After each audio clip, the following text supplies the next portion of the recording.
Saluti da Heavy Metal Heaven.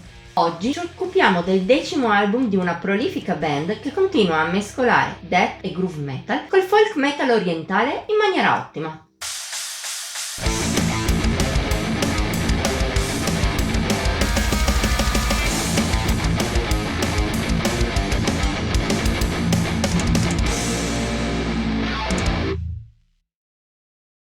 Se ci segui da almeno 2 o 3 anni, per te i Concrete Age non saranno un nome nuovo. Da quando abbiamo aperto il canale YouTube abbiamo recensito prima il capolavoro Bardo Todol del 2023 e poi il meno brillante, ma ottimo, Motherland dell'anno successivo. Se vuoi trovi i link a entrambi i video qui sotto.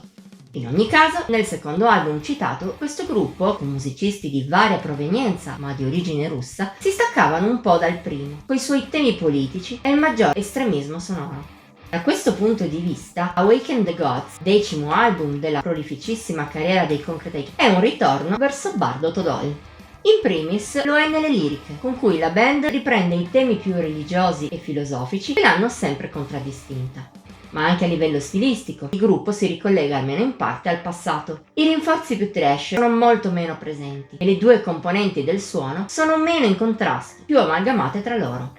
Parliamo di un incrocio tra un death metal bene o male melodico, seppur non manchino momenti più feroci del melodeath classico, con una tendenza verso tonalità grasse e groove, e un folk metal orientale. Si sposa molto bene con le tematiche trattate dai Concrete Age, e anche in Awaken the Gods è l'elemento che rende la musica del gruppo più personale e riconoscibile. Certo, rispetto al passato la band si è anche evoluta. Per esempio, le strutture e le melodie sono più complesse e meno immediate, il che a tratti è anche un difetto. Non tutto all'interno della scaletta incide al meglio delle possibilità.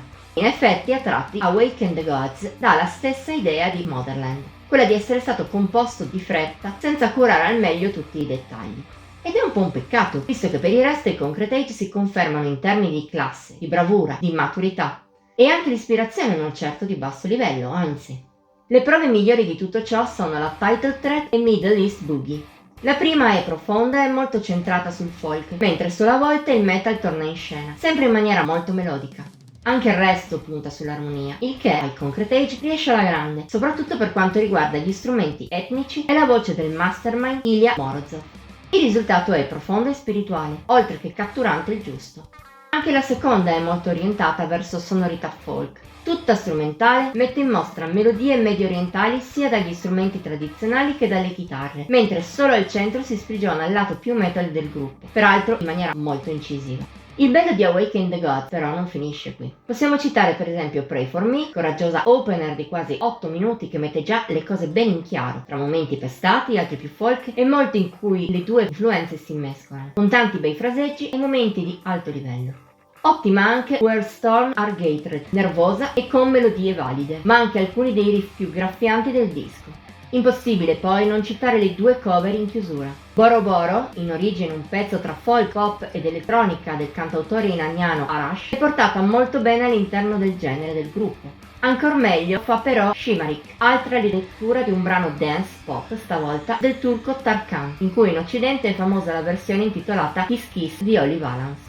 La band di origine russa mette in scena una versione non lontana dall'originale, ma più aggressiva e dinamica, di grande impatto. Anche il resto del disco rimane molto valido, seppur spicchi meno.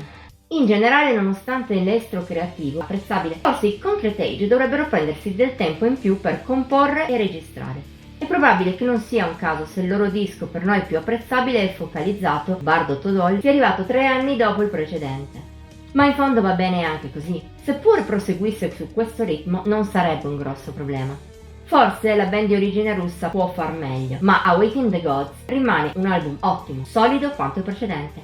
Ed è quindi più che consigliato a chi ama il folk metal più estremo, specie se cerca sonorità diverse da quelle tipiche europee.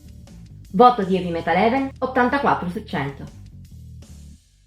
Per oggi è tutto. Se hai apprezzato la recensione ti invitiamo a mettere like, a commentarla e a condividerla. Puoi inoltre iscriverti al nostro canale e attivare la campanella degli avvisi per non perderti neppure uno dei video che pubblichiamo ogni settimana. Infine seguici su Facebook, Instagram e Pinterest. Come sempre trovi i link in descrizione. Ci vediamo la prossima volta!